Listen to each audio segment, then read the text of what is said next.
With the good circulation space is very important. Why is this? Because imagine you have a room and it is fully curtained with the side table, sofa, you have other cupboard, then you really don't have good space to walk around.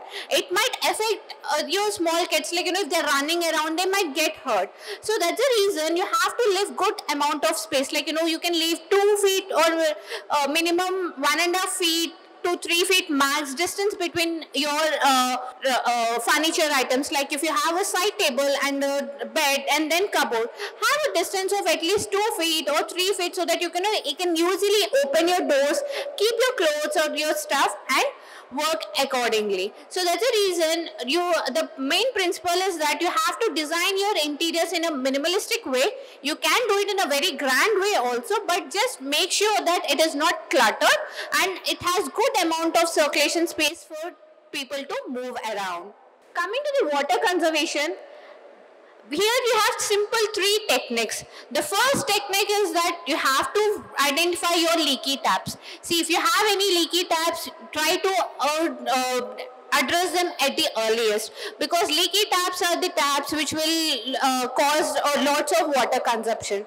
See, we are in a stage where we are paying the electricity bill, but the future is like this, that even for the water you have to start paying. Water you have to start paying, as in currently we are paying the electricity bills based upon the consumption. So the day will come where you have to pay for the water based upon the consumption. So we have to conserve the water as much as we can. We have to protect our resources for the future generation. The happiness what we have currently, to give it back to the future generations, we have to do our best. So that's the reason you can install this water efficient fixtures. Like these water efficient fixtures, fluoride are less. Fluoride as in, if you go and open the tap and see the water coming, and keep it open for a minute, the water which is coming from that particular tap for a minute is your fluoride. So while you're designing your new house or while you're renovating your house, please choose the taps and the flush tank whose fluorides are below from the mentioned table. So by doing this, you might be thinking, what if I go for a low fluoride fixture? Will I able to wash my clothes? We can still do my activity correctly or not? Like, will I feel any discomfort? Be rest assured that these fluorides are only get minimized. Only the water which is coming out from that particular fluoride has been minimized with the installation of the aerators and having a dual flush tank. But you will not really feel any difference while using the fixtures, because the pressure is maintained the same. So you can comfortably still wash your clothes, do your washing of the utensils, cook your food. Everything can be done. At the same time, you are using less amount of the water compared to your conventional taps. So in this picture, at this left hand side, you can see the picture of the aerator. So these aerators are very small devices, okay. They are not that expensive also. You can purchase them in the market. They come at a nominal cost. You can put them for your existing fixtures also. So how does this aerator works is that in the name itself it is there, aerator. So air is getting mixed with water. So the moment you install this aerator, the water will not come as a single stream. If you see in the shower head picture, the water is coming in the multiple streams. So this is what the aerator does. So these aerators are very small devices. They are inexpensive, but at the same time will result in larger water savings, and they'll also maintain the pressure. So there's no pressure difference for you at all, and you are able to carry out your work comfortably. So this is a very small investment which can be done in the existing houses or the new houses or wherever you want to. That is about your taps. The taps which would be there in your washrooms, the taps which would be there in the sink or in the balcony areas, and even the same principle can work for your water gun or the health faucet.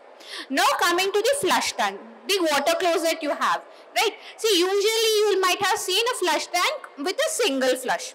Okay, the capacity of this flush tank would be around 10 liters to 15 liters per flush. So what happens is that even if you have your solid waste or the liquid waste, you will be end up using this 10 to 15 liters of water. Imagine now you have a small compartment in this water tank. That is your dual flush tank. So over here you have large flush and the small flush. So the small flush is for your liquid waste and large flush is for your solid waste. So right now what happens is that for your liquid waste, you will be using only 3 liters per flush instead of using 10 to 15 liters. So can you see the difference what you are getting? From 10 to 15 liters, you have come down to the 3 liters directly.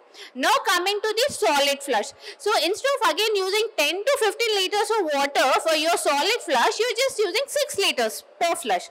So the flow rates which I am mentioning are given by the Uniform Plumbing Code. So to achieve more savings, you can go even for 4x2 flush tank also, which is easily available in the market. So this is again a very simple measure which you can implement while you are renovating your houses or when you are doing your new interior for your house. Then coming to our kitchen waste. See, every day we wash our vegetables, we eat lots of fruits, like if the kids or the big people, and we our South Indians, we love rice, we love to eat dal chawal. We are dal chawal people. Okay, every day we are washing the lentils. That water which you are getting, collect it in a bucket or a small tub and reuse that water for your plants, the indoor plants, or if you have a balcony area where you have plants, you can reuse the water. See, for the plants, you really don't need the fresh water, like a potable water which is fit for drinking. Even the water which has come from cleaning of this vegetables or the rice or utensils can also be reused. And actually that starch which comes from this rice water, like while you're cleaning it, is more beneficial for your plants. They grow more healthily. And what if you don't have plants in your house? You must be living in a community where apartment, even in the common areas, you might have 1 or 2 plants. So water to those plants. So in that way, you are reducing your water demand. So that way you can reuse your kitchen water. Then coming to the energy conservation. See, in energy conservation, everyone knows that, I want to reduce my electricity bill, Baba. It is summer time. My bill is very high. I want AC to run, but at the same time, I want it to be pocket friendly. Yeah. Coming to rainy season. Rainy season, also I want very, very hot water to take bath. But at the same time, I don't want geyser to run for a long time and spike my electricity bill. So here we'll be discussing about the simple techniques which we can follow and utilize and get our savings. So firstly, this might be slightly technical, but it is very important. You might be aware, like, there's climate change happening. There is an ozone layer which actually protects our earth. It's basically a layer which, this is the earth around, and in the atmosphere we have an ozone layer. It is actually protecting us from the UV rays. So right now what is happening, while we are using these ACs, all these refrigerants emit some harmful gases, and they are making kind of holes or depleting that ozone layer. So to tell it in a simple language, there is a blanket, a big blanket which is covering our earth, and there are small holes. We have to protect our earth, otherwise UV rays will come inside and it will have harmful effects.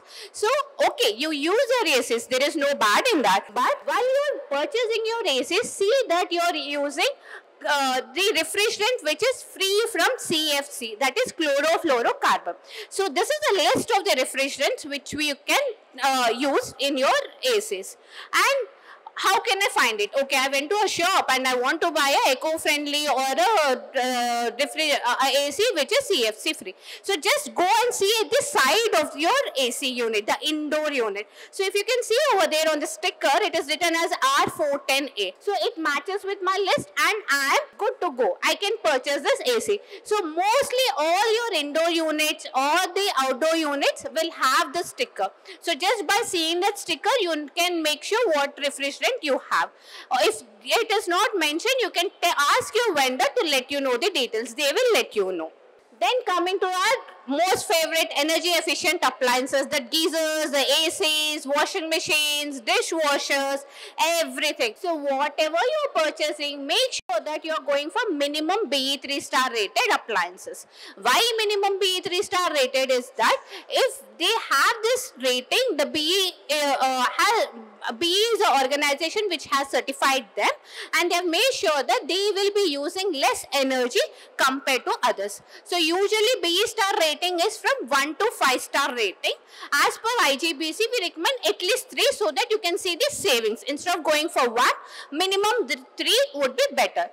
If you want, you can go for a very efficient even 5-star. That would be a very good practice. So higher the rating, the better is your appliance. So this you can find in anything, like as I've told you, every house has an air conditioner, every house has a television, refrigerator, even your microwaves where you go and heat your food, even that can be minimum BE 3-star rated appliance. As I've earlier told you, dishwasher, washing machine, even fans, like the fan which is there in your dining hall, even those fans are these days minimum BE 3-star rated. Printer. So because of this work from home option, all of us have some kind of office setup in our house. We have printers in our house. So for printers, you can go for Energy Star rating. So this would be a blue color sticker which would be usually present in the printer itself. And even this BE Star rating which I'm talking about, if you go to any of the appliance shop and see, it is usually stuck at the appliance itself, like on the refrigerator or on the AC, sometimes on your washing machines. So it is easily identifiable. So this is a close-up picture of better understanding of what a BE star rating is. As I've earlier told you also, the higher the rating, the better is the efficiency of it. So higher the ER value, again the efficiency is better. It means it will use less amount of electricity. Then coming to our sensor-based lights. See, sensor-based lights might sound slightly commercial, but I'll tell you how you can implement in your home. Have a sensor-based light in your washroom areas. See, all of us are in the morning rush. Kids want to go to school, parents want to go to office, and someone forgot to switch off the light. You went in the morning 8 o'clock and you came back in the evening till 6 o'clock, lights are on. So instead of this, just have this motion sensor. So how does this motion sensor works is, like if you see in the picture, it has some boundary, like it has a boundary where you can go. Only if you go there, then only it will get on, otherwise it will be switched on. So blue color area is your boundary. Once it detects that you are there in its boundary, it switch it on. If you are outside that boundary, after a few minutes, like however you set, like after 5 minutes you want to go off, or whatever timing you set, it switch off automatically. So even in the morning, if anyone forgets it, you need not have a fight or an argument after coming back home. You can be rest assured that your electricity is saved. Then coming to our lighting fixtures. See, every day these days, all of us want to be very smart, and we want to make our lighting fixtures also smart. So there is an advantage of doing this. See, not always we are in the same mood. Sometimes we want to do a party mood. Sometimes we are like, we just want to chill and talk to our friends or the family members. Sometimes we want to read and talk, but in the same room, more or less, in your living room and dining area. So you really need not require the same amount of wattage what you need for all these activities. So by having this lighting fixtures with the smart controls, you can adjust the intensity. So maybe if you are in a party mode, you want your lights to be dimmer. So instead of using around 30 watts, maybe you can go for around 20 watts. While you're studying, yes, of course you need 30 watts. While you're talking, maybe you can adjust to 20 to 25 or medium rates. So with this, again, you're not actually using the 30 watts, but you are using only less number of wattage. With this, you can again save your electricity. Next comes to the materials. Okay, fine, we have done something about water, we have done something about the energy. What about the materials? What kind of materials do I need to really have in my home? Are they really expensive? What should I do? So waste management is something most important thing. See, waste management during renovation and waste management during occupancy, like when you're actually staying. See, while you're renovating your house, there's lots of waste being generated. Like, you might be changing your flooring because it's like you're old and it's too old fashioned. You want something very new.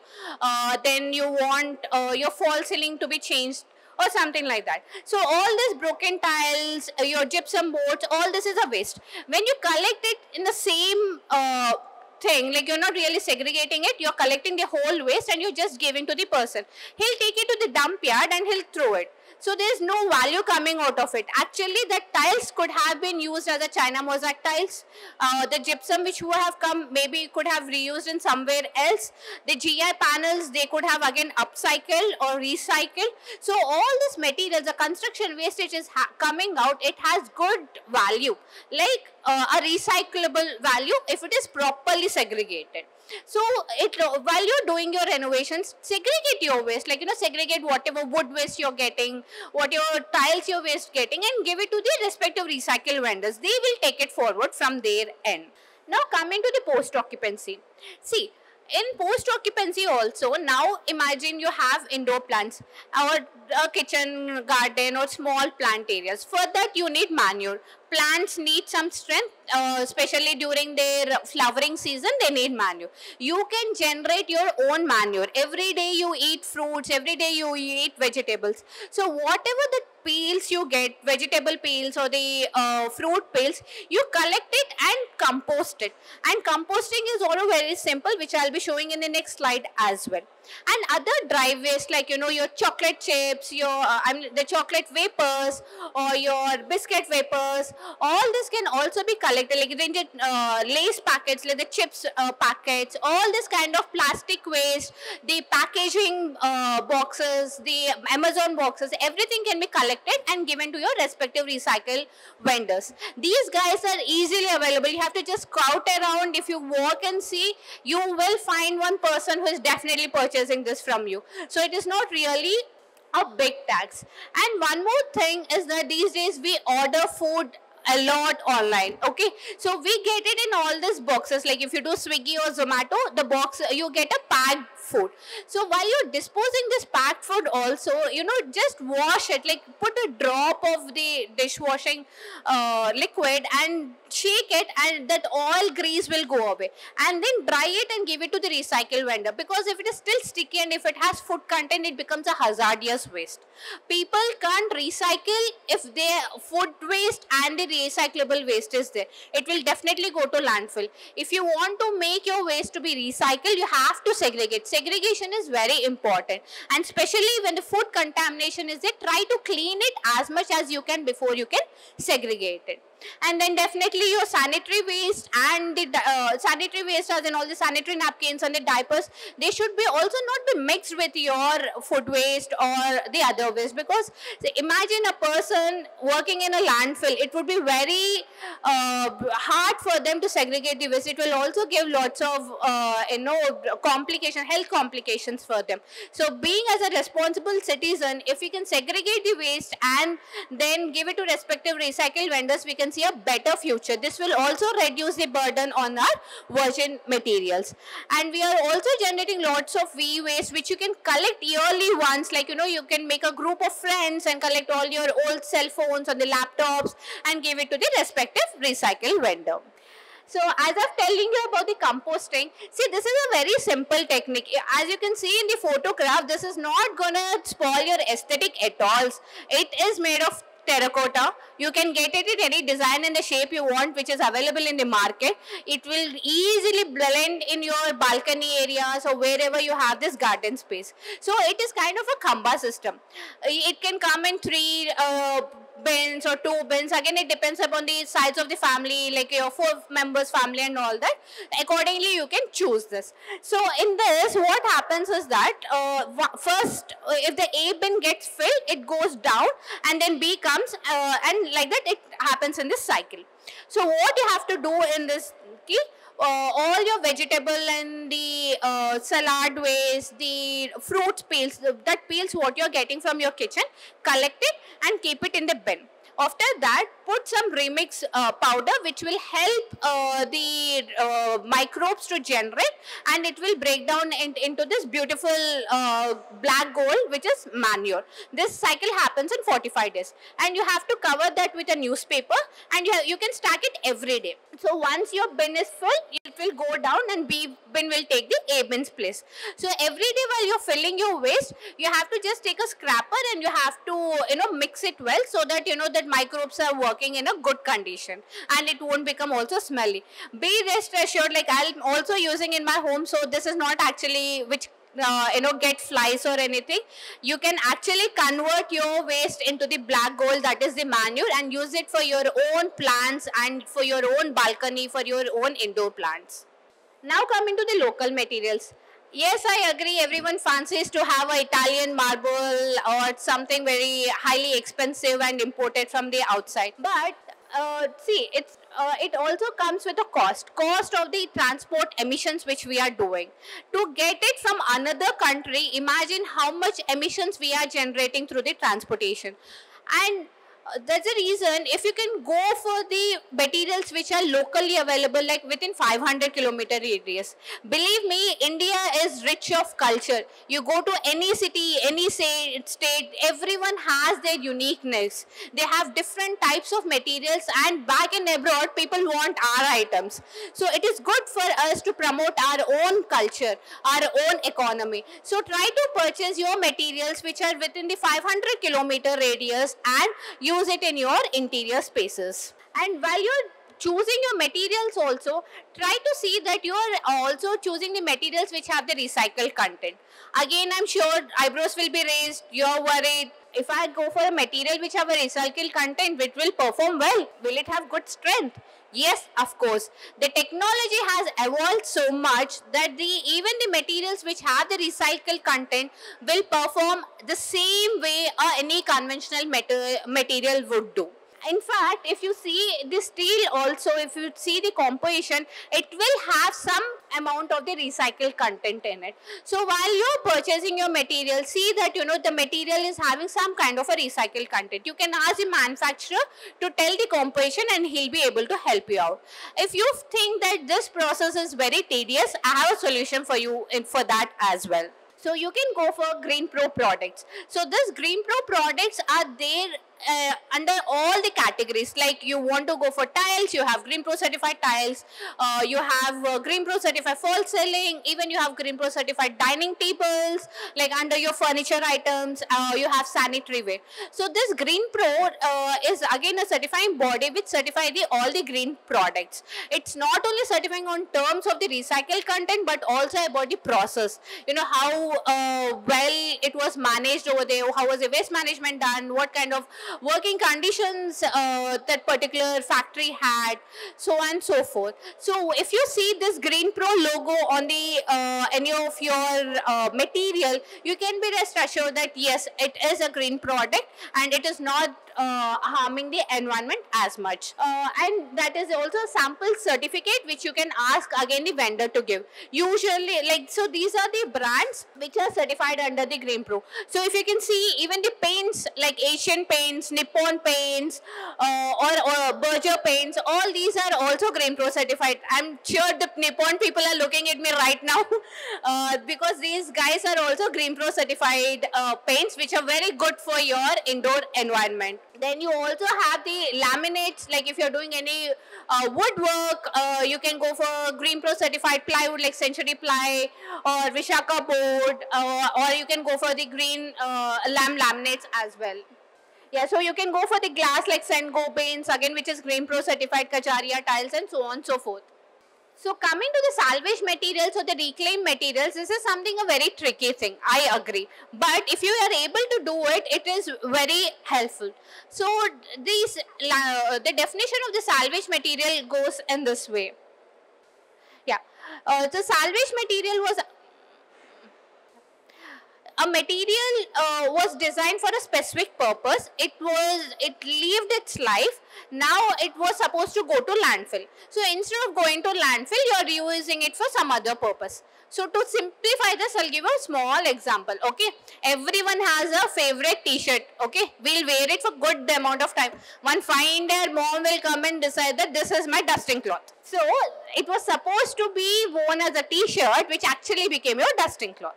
So that material has been salvaged. So instead of going to landfill, it has been used for some other purpose. So coming to the construction, if I have to give an example, so you can have a very old door, which is not very strong enough or something like that.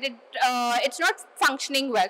In that scenario, you can convert that door as your tabletop. Like you can have your dining tabletop or your teapot, or you can make some small storage boxes out of it.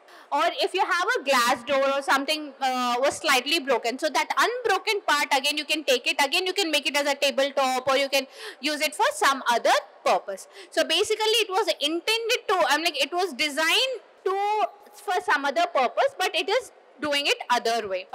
Use it in a other way. So in this photographs, if you see, it is also IGBC certified project. Over here, the wood which was used during construction time as a shuttering wood. Shuttering wood is basically the support which you give for all your beams and everything. So that wood has been reused for your false ceiling and wall paneling. So you can also explore. It's just that you have to start thinking. I'm sure you'll be bombarded with the ideas at the end of the day. Coming to your wood requirement. See, if you have to make house, definitely we need wood. You need wood for your cupboards, for all your furniture items. If people want to use it in the false ceiling, partition walls, everywhere you need wood. So instead of using the normal wood, we recommend you to go for a rapidly renewable wood. So what does this rapidly renewable wood mean? Is that the tenure, like the harvest tenure is only 10 years. So within 10 years, that plant becomes mature enough to be used as any of the construction purpose it's required. Whereas if you go for a conventional wood, it would take around 50 years or 75 years or 100 years also. So for a tree to mature, like the conventional tree, it takes a really long time. So for that reason, if you go for this rapidly renewable wood like bamboo or bagasse or jute base or eucalyptus, so these people will, these kind of trees, their harvest time is less, they mature faster, and you can use it for your all the wood purposes. And bamboo is again a very good carbon absorber also. Among all the plants, bamboo will absorb more carbon.